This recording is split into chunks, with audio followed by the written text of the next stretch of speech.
తెలంగాణలో ఎన్నికల వేడి మొదలైంది. ఎలక్షన్ కమిషన్ టీం పర్యటనతో షెడ్యూల్ ఎప్పుడైనా రావచ్చని అన్ని పార్టీలు భావిస్తున్నాయి. దీంతో అగ్రనేతలను ప్రచారంలోకి దింపుతున్నాయి. రైట్, ఇక దీనిపై మరిన్ని వివరాలను మా ప్రతినిధి మహేందర్ రెడ్డి అందిస్తారు. మహేందర్,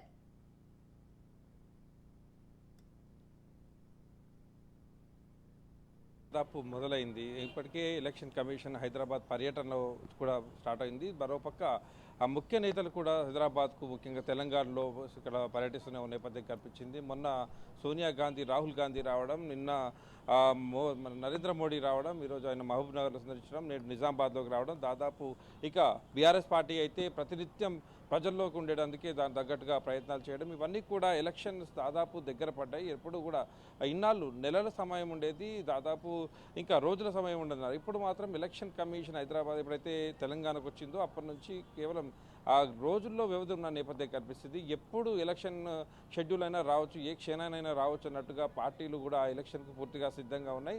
దానికి తగ్గట్టుగా ప్రతి వ్యూహాలు కూడా సిద్ధం చేసుకున్నటువంటి పరిస్థితి కనిపిస్తుంది.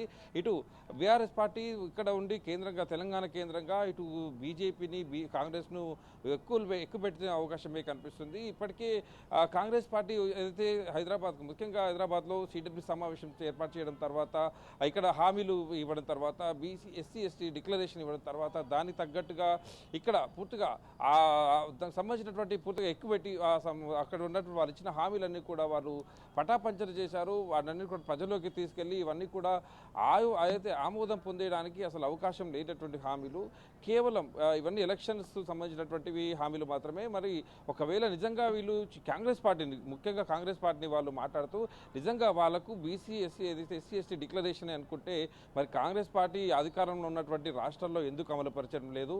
మరోపక్క ఎవరైతే హామీలు అయితే ఇచ్చారో, గ్యారెంటీలు ఇచ్చారో, మరి 6 గ్యారెంటీలు కూడా మరి ఇప్పుడు కాంగ్రెస్ పార్టీ పాలిస్తున్నటువంటి రాష్ట్రాల్లో ఎందుకు అమలుపరచలేదు?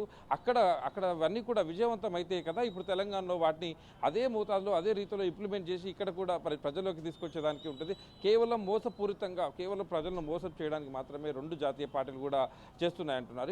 ఇక బీజేపీ పార్టీ గురించి మాట్లాడుతుంది. బీజేపీ పార్టీ ఏ మాట మాట్లాడినా కూడా ఇక్కడ కూడా దానికి తగ్గట్టుగా పూర్తిగా అస్త్రశస్త్రాలు సిద్ధం చేసుకున్నాడు పార్టీ వర్క్ ప్రెసిడెంట్ కేటీఆర్.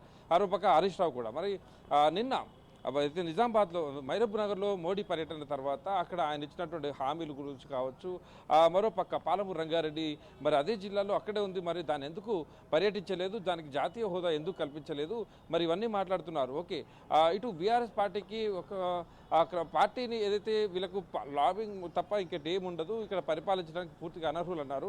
మరి ఎక్కడ దశాబ్ద కాలంగా 2వ సార్లు అధికారం ఎలా ఇస్తారు? మీకు అన్నే సీట్లు ఎందుకు అక్కడే ఉంచారు?